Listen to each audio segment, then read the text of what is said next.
Pemerintah Kabupaten Kota Waringin Timur bersama stakeholder sepakat kembali memperpanjang status tanggap darurat bencana Karhutla selama 14 hari yakni 3 hingga 16 Oktober 2023. Hal ini sehubungan dengan masih maraknya Karhutla di Kotim yang menyebabkan kabut asap dan berimbas pada meningkatnya indeks standar pencemaran udara Kotim ke level berbahaya dengan lebih dari 1.000 poin pada Senin 2 Oktober. Informasi selengkapnya akan disampaikan langsung oleh wartawan Tribun Kalteng, Devita. Silakan rekan Devita.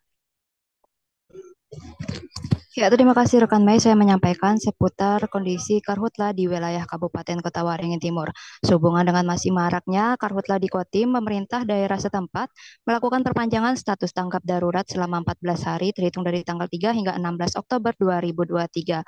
Hal ini juga merupakan pengaruh dari meningkatnya indeks standar pencemaran udara atau ISPU di Kotim yang mencapai level berbahaya dengan lebih dari 1.000 poin pada Senin 2 Oktober 2023 kemarin.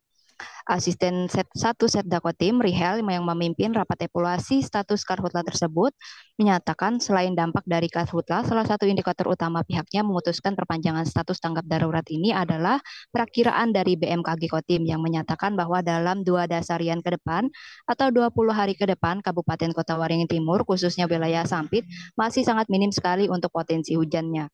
Dengan perpanjangan status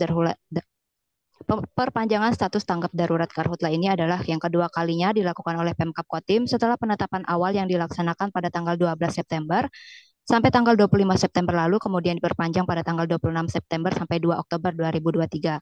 Dengan masih berlakunya status tanggap darurat ini, maka upaya penanggulangan karhutla pun akan terus ditingkatkan. Di antaranya dengan menambah personil yang disesuaikan dengan jumlah unit atau armada yang ada, termasuk dengan suplai air untuk mengatasi masalah kekeringan atau sulitnya sumber air dalam penanggulangan karhutla. Rihal menyebutkan idealnya dalam satu unit pemadam itu perlu 6 personil, namun jumlah personil ini juga akan disesuaikan kembali dengan kondisi lapangan. Apa memang jika kondisi lapangan tidak memungkinkan atau jauh dari lokasi jalanan, kemungkinan jumlah personil itu akan ditambah. Nah, Tribuners, sehubungan dengan meningkatnya ISPU di Kotim hingga mencapai level berbahaya ini, untuk mengantisipasi dampak kualitas buruk terhadap kesehatan peserta didik dan guru, Dinas Pendidikan Kabupaten Kota Waringin Timur juga telah menerapkan kegiatan belajar mengajar dari rumah atau KBM daring, Tribuners. Pelaksana tugas Kepala Disdik Kotim, Bapak Muhammad Irfansyah, menyampaikan ketentuan ini berlaku sejak tanggal 2 Oktober dan keputusan ini diambil berdasarkan hasil koordinasi Disdik dengan BPBD Kabupaten Kota Waringin Timur dengan memperhatikan kondisi dan situasi saat ini yang tidak memungkinkan untuk melaksanakan aktivitas dan mobilitas di luar ruangan.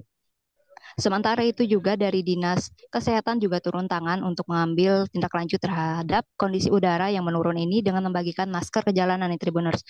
Selain itu, Dinas Kesehatan melalui Puskesmas juga menyiapkan ruang oksigen untuk mengatasi atau mengantisipasi warga yang mungkin terdampak ISPA, yaitu infeksi saluran pernapasan akut akibat dari kualitas udara yang menurun ini. Dengan harapan nanti masyarakat masih dapat bertahan hingga musim kemarau ini dan musibah karhutla di wilayah Kabupaten Kota Waringin Timur dapat segera berakhir. Oke, Mei, begitu yang saya sampaikan. Kembali ke studio. Baik, terima kasih rekan Devita atas laporan Anda dan Tribuners wartawan kami juga telah menghimpun wawancara dengan asisten 1 Setda Kotim. Berikut tayangannya untuk Anda.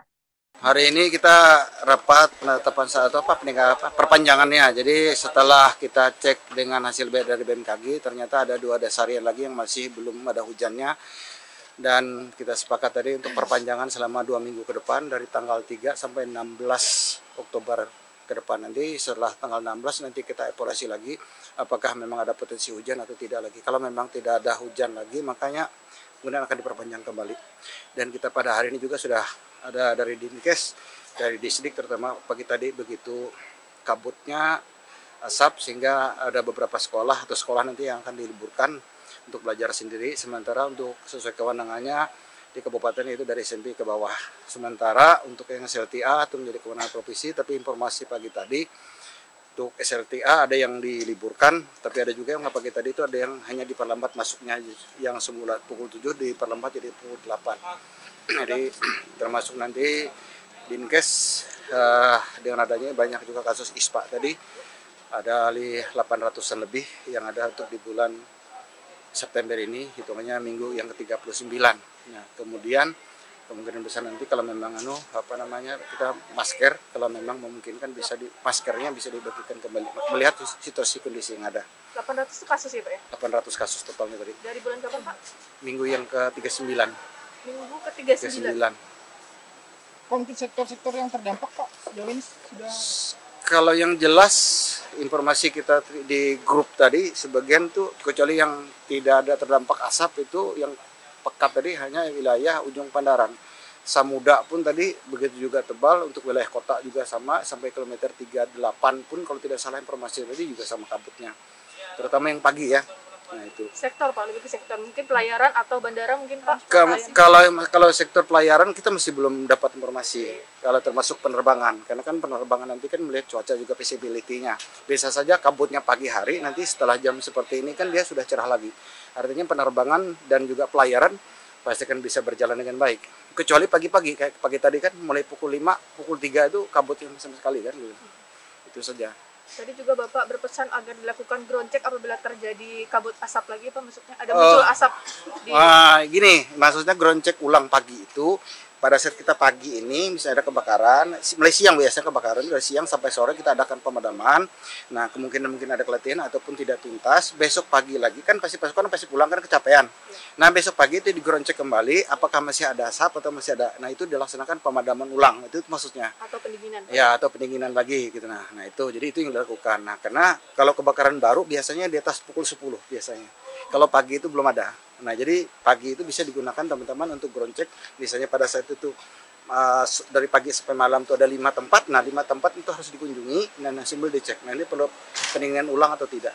Kalau dia memang sudah mati, nah itu harus tidak perlu dilakukan lagi. Tapi kalau masih ada asap masih ada muncul asap, berarti secara permukaan dia sudah mati api, tapi di bawah masih ada yang akan terbakar di bawahnya. Dan itu Download Tribun X sekarang.